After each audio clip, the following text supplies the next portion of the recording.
tell you when I went to see that grand opening is that, see, here's the swimming pool where I spend time in the mornings.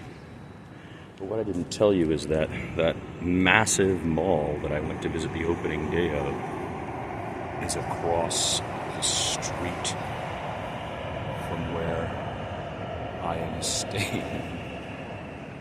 Look, there are like hundreds of millions of automobiles on the top floor of that structure.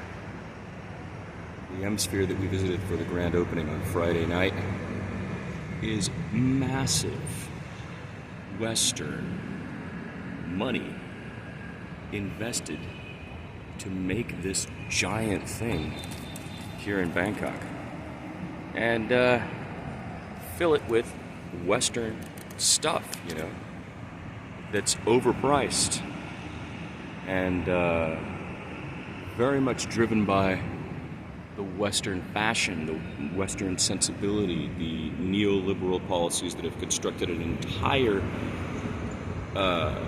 economy, massive global economy in the last 40 years through the mechanization of the principles of capitalism and marketing, shoved through the politicization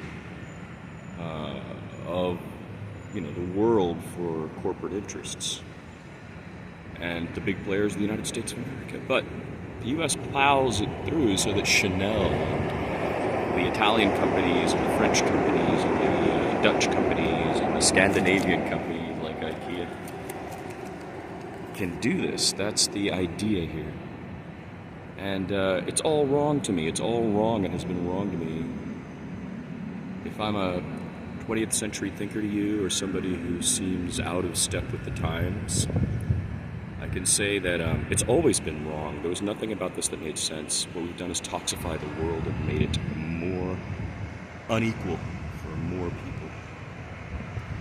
Now the structure also, they created a walkway across Sukhumvit. I think I showed you in the video previous. So there's a brand new walkway. One of the local residents was like, I haven't even walked across the walkway. And it's now a way to get to the BTS station, which goes directly to it. So there are conveniences attached to it that are obvious. And for people coming here who don't want to get dirty or who are afraid to travel, it's a perfect spot for the wealthy, right? And you could basically bounce through places like this around the world. You can go around the world now, bouncing through places like this. This is a brand new one, just opened, not even 3 days old. And you can never see the people of the places you go to visit. You could just go around the world, staying in places and ensuring that you shop only in places and visit only places to eat that are like this. And you would have this incredible monocultural global experience. And that, my friends, is what I've been saying to you. I've been trying to resist the idea of a monocultural global experience governed by these people who take 40% of every penny you spend from the nations there. Minimum we're talking about here. And if you resist them, they end up sending their military, right? Military used to back United Fruit Company, didn't they, in Central America? And what have they done for Coca-Cola around the world?